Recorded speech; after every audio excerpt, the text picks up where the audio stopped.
Welcome to our Senthur Vasumathi kitchen. சம்பா பச்சரிசி வீட்டில் இருந்துச்சு, அதனால் அதை எடுத்துருக்கேன். அதை 1 மணி நேரம் ஊற வச்சுட்டு இப்படி துணியில் கொஞ்சம் உணர விட்டுட்டு ஒரு கொஞ்சம் நேரம் உணர்ந்ததுக்கப்புறமா மிக்சியில் போட்டு இடித்து எடுத்துக்கலாம். இப்போ இந்த மாவை வச்சுக்கிட்டு விளக்கும் பண்ணலாம், கொழுக்கட்டையும் பண்ணிக்கலாம். எப்படி பண்ணுறதுன்னு பார்ப்போம். உணர வச்ச பச்சரிசியை மிக்சியில் நல்லா இடித்து எடுத்துக்கிடுவோம். இடித்து நல்லா சளிச்சு எடுத்து வச்சுட்டோம்னா அதில் பாதி மாவை எடுத்து வறுத்து தனியாக எடுத்துக்கலாம், பாதி மாவை தனியாக பச்சையாகவே வச்சுக்கலாம். அதில் 1 கப்பு பாதி பச்சை மாவை எடுத்து நம்ம என்ன செஞ்சுக்கலாம், விளக்கு செய்கிறதுக்காக எடுத்துக்கிடுவோம். அதில் கொஞ்சமாக வெந்நீர் ஊற்றி நல்லா இறுக்கமாக என்ன செய்யணும், பிசையணும். ரொம்ப வெந்நீர் ஊற்றக்கூட, ஏற்கனவே அது பச்சை மாவு கொஞ்சமாக ஊற்றினா போதும். இல்லை இறுக்கமாக பிசைஞ்சு ஒரு 5 பாலை என்ன செஞ்சுக்கிடுவோம், எடுத்துக்கிடுவோம். இப்போ அதில் ஒன்று ஒன்றா எடுத்து விளக்கு சேஃபுக்கு செஞ்சு இட்லி தட்டில் வச்சு என்ன செஞ்சுக்கலாம், வேக வச்சிடலாம். நம்மளுடைய விளக்கு ரெடி ஆகிரும்.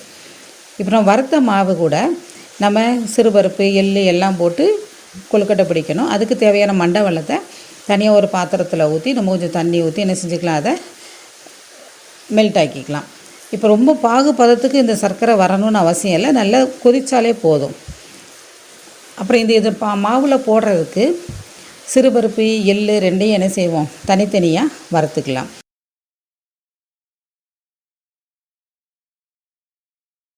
இப்போ தேங்காவும் 2 இது கூடயும் சேர்ப்போம்.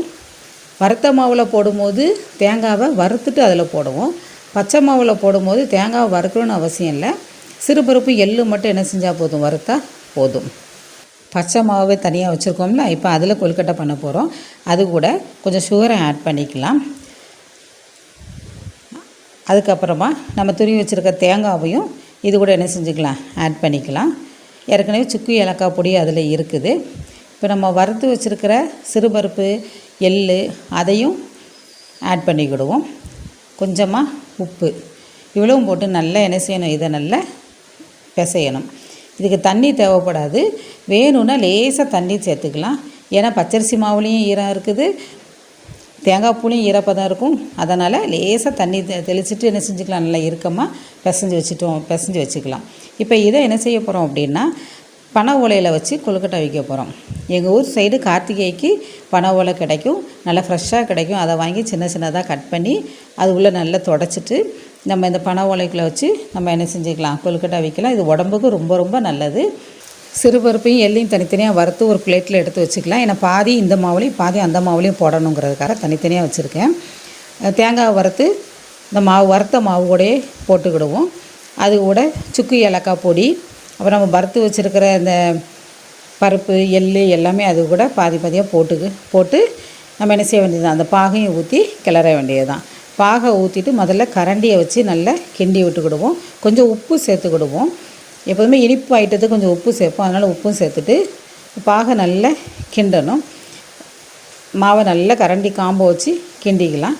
கிண்டிட்டு அதுக்கப்புறமா கையை வச்சு நான் என்ன செஞ்சுக்கிடுவோம், நல்லா பிசைஞ்சிட்டு இதுக்கு இடையில நம்ம வச்சுருக்கிற விளக்கு ரெடி ஆயிடுச்சு. இப்போ அதையும் எடுத்து ஒரு பிளேட்டுக்கு மாற்றிடலாம். இப்போ அதே இட்லி தட்டில் நம்ம ரெடி பண்ணி வச்சுருக்கிற இந்த கொழுக்கட்டை மாவை பிடிச்சி என்ன செஞ்சுக்கலாம், பிடி கொழுக்கட்டையாக ஃபஸ்ட்டு வச்சு வேக வச்சு எடுத்துக்கிடுவோம். கொஞ்சம் மீதமாக இருந்த அந்த கொழுக்கட்டை மாவையும் நான் ஏற்கனவே பனை ஓலையில் வச்சு நான் செட் பண்ணி வச்சுருக்கேன்.